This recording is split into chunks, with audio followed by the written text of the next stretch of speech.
funding needs to be rolled out to all local authorities. Bob Blackman. Thank you, Madam Deputy Speaker. I congratulate the Chairman of the Select Committee on presenting our report, which I agree with every single word, and also promoting my private member's bill, which will have its second reading in this place on Friday the 18th of November. To that extent, the private member's bill, I trust, will include, with government support, all of the recommendations, or as many of the recommendations as we can possibly shoehorn in to the private member's bill.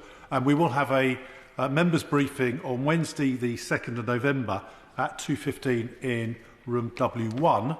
And I trust we can get all party support for the private member's bill and correct the wrongs.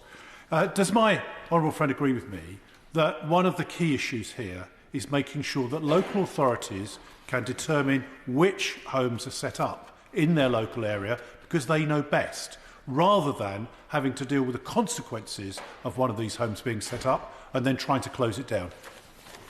Clive Betts. Absolutely agree with my honourable Select Committee friend. We've worked together on many issues, and again, this report is a unanimous report from the committee. And that's why we've called for local authorities to be given the powers.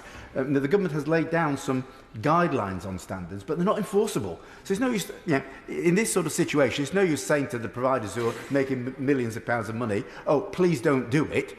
They've got to be enforced, and local authorities do need those powers. And they need to control access to the accommodation so that the people with particular needs are put in accommodation that can deal with those needs with the right sort of support. That's why we're calling for local authorities to have powers over the support as well. It's a comprehensive approach. Authorities at local level are the best ones to enact this.